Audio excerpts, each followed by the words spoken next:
Assalamualaikum warahmatullahi wabarakatuh. Selamat pagi anak-anak.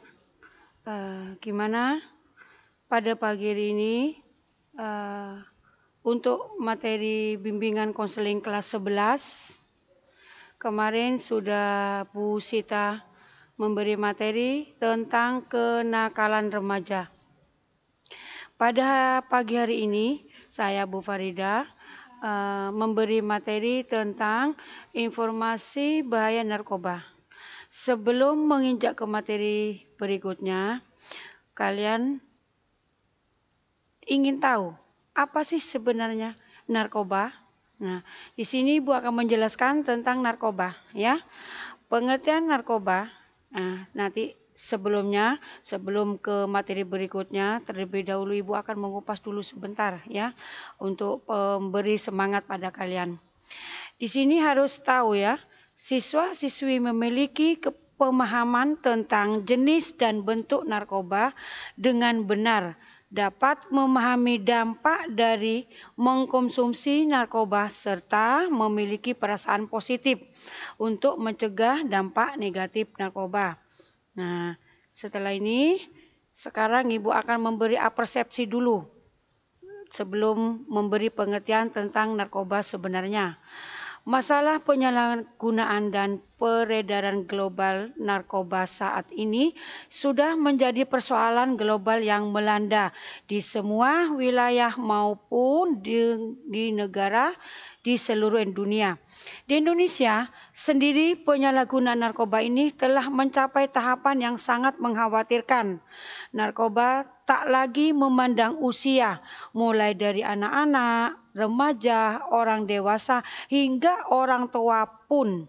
Ya, masalah peredaran narkoba ini juga tak kalah mengkhawatirkan, tidak hanya di kota besar maupun di kota di pelosok Indonesia. Nah, di sini arti narkoba sebenarnya. Apa sih narkoba? Narkoba adalah singkatan dari narkotika dan obat atau bahan berbahaya. Selain narkoba, istilah lain yang diperkenalkan khususnya oleh Kementerian Kesehatan Republik Indonesia adalah NAPSA. NAPSA itu sebenarnya adalah merupakan singkatan dari narkotika, psikoterapi, dan zat adiktif. Nah, dampak negatif narkoba sendiri di sini akan mendampak pada negatif terhadap fisik. Ya, satu, meliputi kerusakan organ seperti otak, jantung, paru-paru, hati, ginjal. Yang kedua, gejala putus obat atau SAKO. Yang ketiga, tertular penyakit berbahaya yaitu penyakit hepatitis atau HIV. Dampak negatif terhadap psikis di sini akan melibatkan cemas atau takut, halusinasi, agresif, mudah curiga, menutup diri, mudah dan tersinggung. Yang terakhir, dampak negatif terhadap kehidupan sosial. Apa diantaranya? Yaitu membolos, berbohong, prestasi akan menurun, mencuri, atau merampok dan mengganggu kestabilan pekerjaan kalian atau pekerjaan yang di sekolah. Yang ketiga, dari dampak ekonomi, yaitu narkoba nomor 1 mahal, ya. Jadi kalian mengkonsumsi narkoba ini sangat mahal. Uangnya, jika tidak ada uang, kalian tidak akan bisa membeli karena narkoba ini harganya sangat mahal. Percuma, biaya perawatan mahal. Jika kalian nanti pecandu, akibatnya akan mengakibatkan kestabilan Anda tidak akan stabil sehingga akan mengakibatkan sakit dan pada akhirnya bisa bangkrut karena ekonomi kalian tidak bisa stabil untuk setiap hari membeli ini karena sudah mengkonsumsi kecanduan untuk meminum narkoba tersebut. Yang kedua, orang yang sudah kecanduan narkoba kinerja tidak akan hangus sehingga memungkinkan akan dipecat atau di PHK. Jadilah kalian jadi pengangguran. Apa jenis-jenisnya narkoba? Di antaranya jenis heroin, sabu-sabu, ganja atau ekstasi. Nah, di sini akan mengakibatkan sendiri yang tadi dampak negatif narkoba. Di sini dampak narkoba sendiri itu apa sebenarnya? Akan merusak organ tubuh kita seperti otak. Otak di sini akan menurunkan daya ingat kalian. Karena sesering meminum, kecanduan, mengkonsumsi sehingga otak kalian lemes dan tidak bisa membuat pikiran yang stabil. Karena otak kalian itu akan bisa menurun sesering kali karena mengkonsumsi narkoba tersebut. Yang kedua, hati, larinya ke hati, setelah otak lari ke hati, melemahkan aktivitas sel-sel. Jadi organ tubuh kita sehingga melemahkan karena kalian sering mengkonsumsinya, jadi organnya itu tidak stabil, ya. Keempat, akan melarikan ke kulit, menjadi kering dan keriput. Kulit yang biasanya stabil atau sehat dan luntur, sehingga karena sering mengkonsumsi, kulit kita akan kering atau keriput. Yang keempat, mata. Pupil melebar yang menyebabkan insomnia. Ya, pupil kita lemah, cenderung cekung, tidak seperti biasanya, sehat dan segar. Nah, yang terakhir setelah mata kita melarikan ke jantung, ya.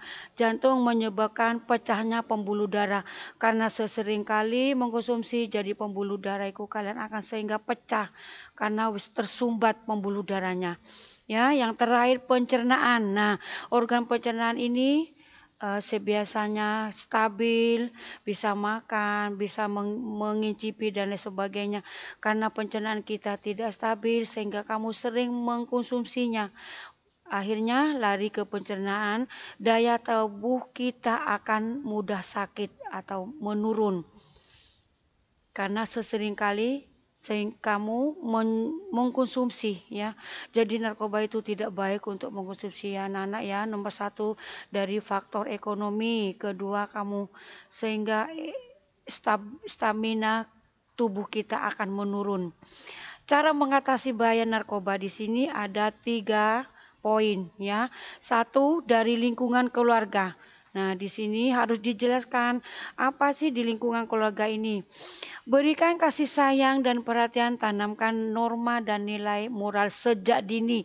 Nah, dari sejak dini kalian harus tahu perbuatan atau pekerjaan yang dilakukan kalian negatif atau positif.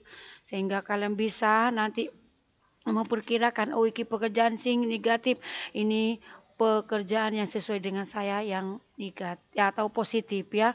Di sekolah kalian harus tahu. Nah, ini dari lingkungan sekolah, melakukan edukasi mengenai bahaya, melakukan pengawasan terhadap kegiatan sekolah. Kita harus bisa memantau kegiatan yang ada di sekolah. Apa sih sebenarnya kegiatan yang dilakukan siswa? Apakah kalian itu ke sekolah membawa buku atau bolpen atau peralatan sekolah? Nah, ada siswa yang tidak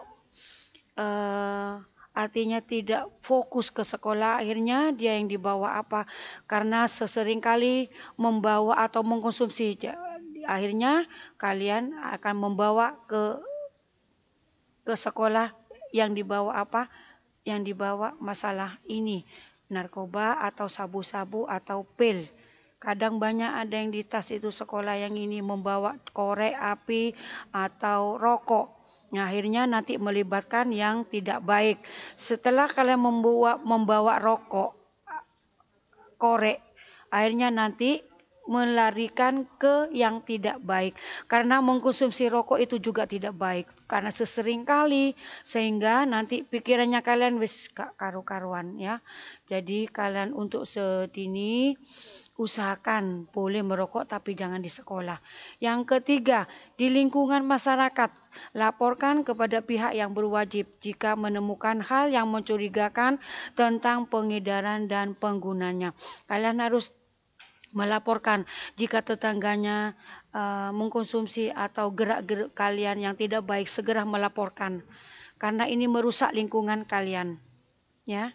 Nah, yang terakhir, sebelum mengakhiri, Ibu akan berpesan pada kalian. Di sini ada sepatah kata untuk kalian dicerna, diresapi, dipahami. Kita sebagai remaja, kita harus meraih masa depan, menggali cita-cita dan jauhi narkoba. Hidup cerdas tanpa narkoba. Nah, sebelum mengakhiri, untuk tanggal 2, sebelum mengikuti UAS, kalian harus semangat jaga kondisi kesehatan kalian biar stabil. Karena untuk yang kelas 11 untuk TPM yang separuh, maka yang TPM untuk Januari kita mengadakan UAS untuk tanggal Desember. Persyaratan untuk mengikuti UAS, syarat utama harus melengkapi administrasi. Ya, boleh dicicil sebelumnya biar kita fokus untuk mengerjakan UAS nanti. Meskipun kalian di tempat magang, kita ada waktu untuk mengerjakan UAS karena kita dibatasi waktunya, ya. Jangan ditinggalkan untuk melalaikan atau nomor 1 kegiatan kalian yang ada di sekolah, terutama ujian sekolah. Ini untuk membantu kalian karena semester pertama ini menjaga nilai kalian, jadi nanti kalian jangan sampai enggak ikut, ya. Harus ikut semuanya, usahakan. Syaratnya harus melengkapi administrasi. Terima kasih ya untuk kalian sudah menyita waktunya untuk Ibu memberi materi bimbingan konseling kelas 11. Ibu akhiri, wassalamualaikum warahmatullahi wabarakatuh.